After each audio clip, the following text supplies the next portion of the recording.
माजी मुख्यमंत्री अशोक चव्हाण यांनी बारामती विधानसभा पोटनिवडणुकीसंदर्भात मत व्यक्त केले। अजित पवारांच्या कुटुंबियासाठी ती निवडणूक बिनविरोध होणं हे समाजासाठी सकारात्मक संदेश देईल असं ते म्हणाले। बारामतीनं नेहमीच पवार कुटुंबाला प्राधान्य दिले आणि काँग्रेस उपस्थिती फारशी प्रभावी नाही। चव्हाण यांनी इतर राजकीय वादांवर भाष्य टाळले, मात्र समाजात संभ्रम निर्माण करणाऱ्या वक्तव्यांबाबत सावधगिरी बाळगावी असा त्यांनी सल्ला दिलाय। तसंच नांदेडमधील गुन्हेगारी घटनेवर त्यांनी प्रशासनानं कायदा सुव्यवस्था सुनिश्चित करण्याची जबाबदारी बजावावी असं नमूद केलंय। आपला उमेदवारी अर्ज दाखल करतात। बारामतीतली निवडणूक बिनविरोध व्हावी असे राष्ट्रवादी प्रयत्न करते। 17 लोकांनी अर्ज भरलाय। लक्ष्मण हाके देखील अर्ज भरण्याची तयारी आहे। तुम्ही या सगळ्याकडे कशा पद्धतीने? असं आहे की एक तर बारामती विधानसभा मतदारसंघ हा नेहमीच शरद पवारांचा आणि पर्यायानंतर अजित पवारांनी सांभाळलेला मतदारसंघ आहे। त्यामुळे आजपर्यंतची जी प्रथा आणि परंपरा म्हणण्यापेक्षा तिथं जो मतदारांची मानसिकता आहे ती अजित पवारांच्या प्रती असलेलं त्यांचं प्रेम हे त्याचा मूलभूत हा सगळा त्याचा बॅकग्राऊंड आहे। अशा परिस्थितीमध्ये त्यांच्या निधनानंतर स्वाभाविक आहे की त्यांच्या कुटुंबातलंच कोणाला तरी तिकीट मिळावं आणि उमेदवारी मिळावी अशी सर्वसामान्य मतदारांची भूमिका निश्चित असेल असं माझं मत आहे। त्यामुळे महाराष्ट्राची संस्कृती आणि परंपरा हा विषय आहे। आपण नेहमीच सहानुभूतीच्या भावनेतून मतदान नेहमी होतं। एखादी व्यक्ती गेल्यानंतर त्याच्या कुटुंबातला कोणाला तरी संधी पुढे मिळावी अशीच एकंदरीत सहानुभूतीची भावना अनेक मतदारांमध्ये असते। तर ही पार्श्वभूमी अजित पवारांचं झालेलं काम आणि अजित पवारांच्या नंतर त्यांच्या कुटुंबियातील मग त्यांच्या मुलगा असो त्यांची पत्नी असो त्यांच्याबद्दल असलेली लोकांची सहानुभूती हेच खरं तर इलेक्शनचं गाभा राहणार आहे। आणि त्यामुळे मला वाटतं की हे सर्व लक्षात घेता ही निवडणूक जर बिनविरोध झाली तर निश्चितच एक वेगळा मेसेज जाईल आणि आगामी काळामध्ये हीच प्रथा आणि परंपरा आणि संस्कृती सर्वांनी जोपासली आणि जपली तर मला वाटतं की त्याला काही वेगळं चर्चेचा विषय होऊ शकत नाही। पण काँग्रेसना म्हणतायत सपकाळ जे आहेत ते म्हणतायत की आम्ही तिकडे उमेदवारी देणार। एक जर परंपरा आपली बघितली तर या ठिकाणी उमेदवार दिला जात नाही, पण काँग्रेस हा परंपरा तोडतंय का कुठे? आता काँग्रेस राहिले का? आता काँग्रेसची जी अवस्था आहे माझ्यापेक्षा लोकांना माहिती आहे। बारामतीमध्ये स्पष्टच बोलायचं तर काँग्रेसचं अस्तित्व कधी नव्हतंच। त्यामुळे बारामती मतदारसंघामध्ये काँग्रेसने जरी लढवली तर ती नाममात्र लढवण्यासारखं होईल, उपयोग काय होणार? कुठेतरी एकली कार्यक्रम करताना दिसून येत आहेत। मला काही त्यात बोलणं उचित नाही, त्यांच्या पक्षातला अंतर्गत विषय आहे आणि त्याच्यामुळे वेगवेगळ्या नेत्यांचे वेगवेगळे वक्तव्य येत आहेत सपकाळांच्या त्या निर्णयासंदर्भामध्ये। तर मला काही त्यांचा अंतर्गत विषय आहे। साहेब, दादा गेल्यापासून राष्ट्रवादी अजित पवार यांच्या आठवणीस बारामतीत भावनिक वातावरण निर्माण झाले। पोटनिवडणुकीच्या पार्श्वभूमीवर झालेल्या बैठकीत जय पवार भावूक झाले आणि आपल्या वडिलांच्या कार्याचा आदर व्यक्त केला। बैठकीत पक्ष कार्यकर्ते आणि स्थानिक नेते उपस्थित होते। त्यांनी अजित पवारांच्या योगदानाची आठवण करून दिली आणि आगामी निवडणुकीत एकजुटीनं काम करण्याचा निर्धार व्यक्त केला। MIDC आपल्याला वाढवायचे, दादा असताना मीच त्याला एक सूचना दिली की दादा कंपनीज आहेत पण आपल्याला थोडं वाढवायला पाहिजे। त्याच्यानंतर आम्ही काही लोकांशी बोललो, ते पण तिथं तयार झाले। मग त्याच्यानंतर 28 जानेवारी 2026 आपल्या सर्वांसाठी एक काळा दिवस। त्या दिवशी मला तर अजूनही विश्वास होत नाही। मला कधीतरी वाटतं की दादा दौऱ्यावरून परत येईल, कधीतरी वाटतं दादाचा फोन येईल, पण तुम्हा सर्वांना भेटून दादा तुमच्या सर्वांमध्ये मला दिसते।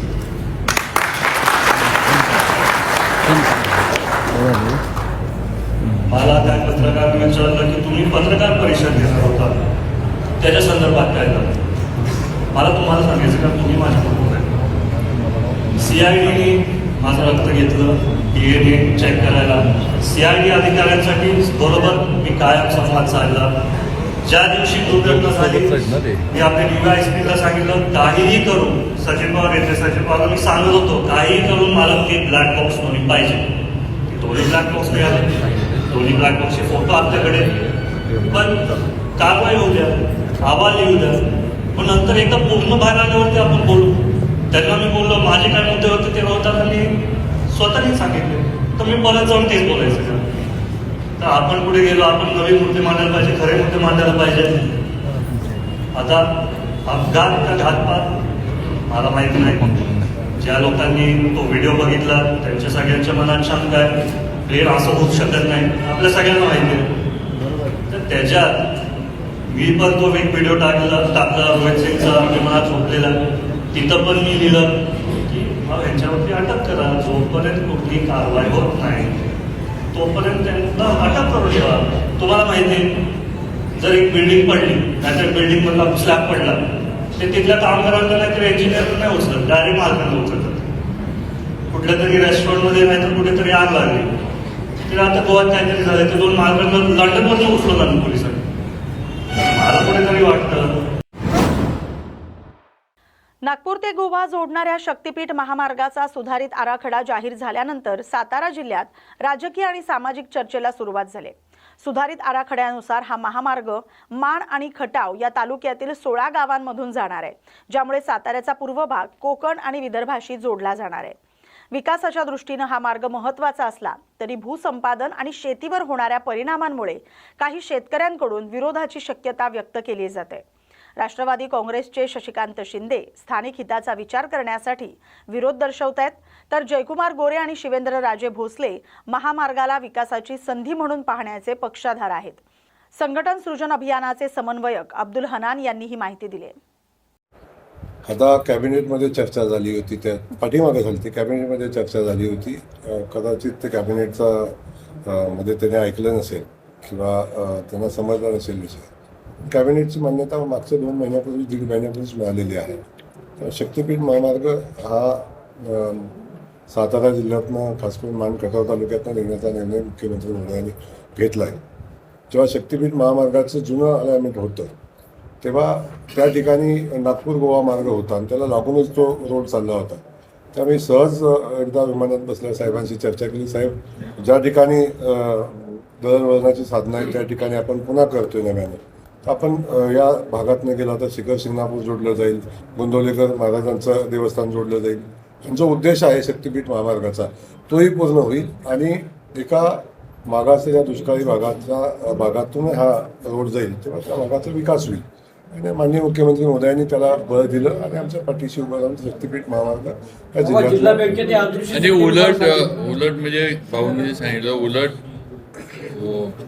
शक्तीपीठ महामार्गाचं काम MSRDC करते आणि MSRDC हे एकनाथ शिंदे साहेबांच्या अखत्यारीतलं आहे. त्यामुळं शेवटी पालकमंत्र्यांनी असं म्हणणं बरोबर नाही की मला माहीतच नाही.